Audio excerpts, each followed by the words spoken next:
రాగులండి ఇవి రాగులు చేస్తున్నాను.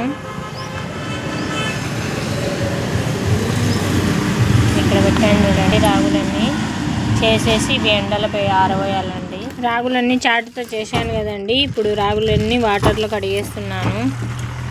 వాటర్లో వేస్తాను. ఇప్పుడు నీళ్ళలో పోసానండి రాగులు. ఇవన్నీ ఇప్పుడు కడిగేసేయాలా, 1-2 సార్లు కడిగేస్తాను. నీటిలో పంపేస్తే 1-2 సార్లు కడిగేస్తే సరిపోతాయండి. పొట్టు కానీ గడ్డి విత్తనాలు కానీ ఏవైనా కానీ వెళ్ళిపోతాయి. కడిగి ఇక్కడ వస్తున్నానండి క్లాత్లో రాగులన్నీ.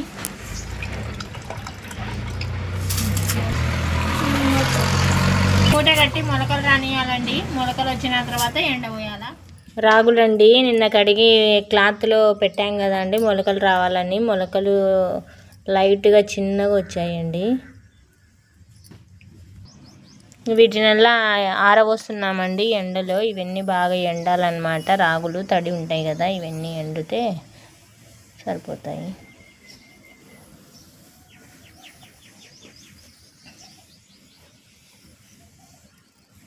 ఆరబోసానండి.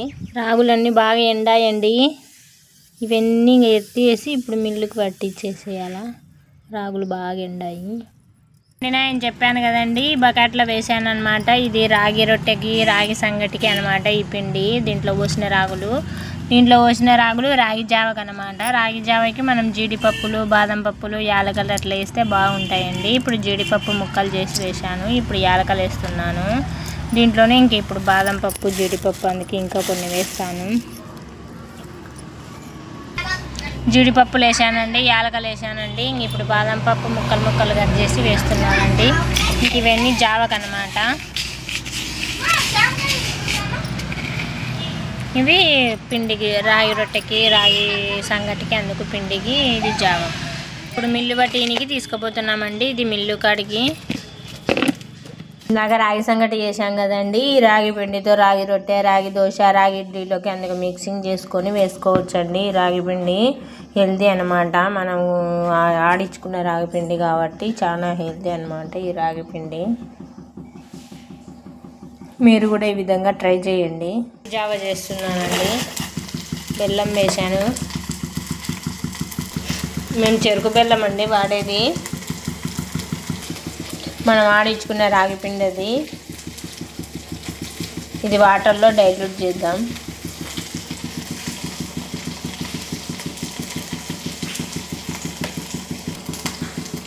వాటర్లో రాగిపిండి డైల్యూట్ చేశానండి. ఇప్పుడు మనం ఇది ఉడుకుతూ ఉంది కదా, బెల్లం వేసాం కదా, మనం వాటర్లో ఉడుకుతుంది. వాటిలో కలిపేసుకోవాలి.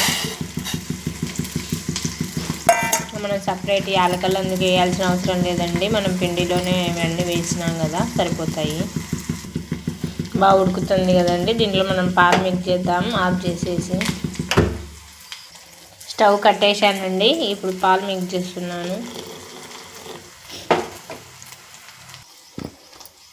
రాగి జావ తయారైందండి. మనం ఇంట్లోనే ఈజీగా ఈ విధంగా రాగులు తెచ్చేసుకొని కడిగి ఆరబోసి మొలకలు కట్టించేసి ఆరబోసుకొని మనం ఇట్లా మిల్లు పట్టించేసుకుంటే మనకు రాగి పిండి ఇంట్లోనే తయారవుతుందండి. ఇంట్లోనే ఈజీగా చేసేసుకోవచ్చు. మీరు కూడా ఈ విధంగా చేసేసుకోండి రాగులు తెచ్చేసుకొని. సరే అయితే ఉంటానండి. బాయ్. సంగటి చేస్తున్నానండి. సంగటి ఉడికింది. వాటిలోకి ఇప్పుడు రాగి పిండి యాడ్ చేస్తానండి. ఇప్పుడు ఆడించుకొని వచ్చాను కదా, రాగి పిండి యాడ్ చేస్తున్నాను.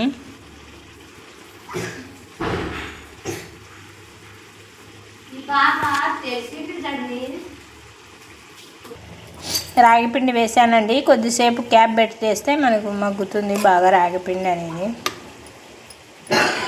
రాగి సంగటిలోనికి కాంబినేషన్ ఎగ్ కర్రీ అండి. ఎగ్ కర్రీ చేస్తున్నాను.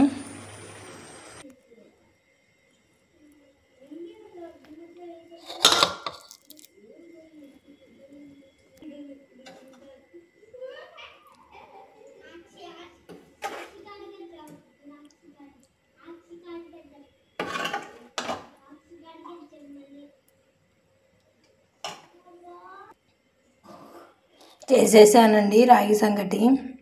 ఈ విధంగా రాగి పిండితో రాగి సంగటి చేసేసుకోవచ్చండి. మళ్ళీ రాగి రొట్టె కూడా చేసుకోవచ్చు. రాగి జావ చేసుకోవచ్చు అనమాట. ఈరోజు రాగి సంగటి కోడిగుడ్డు కర్రీ చేశానండి.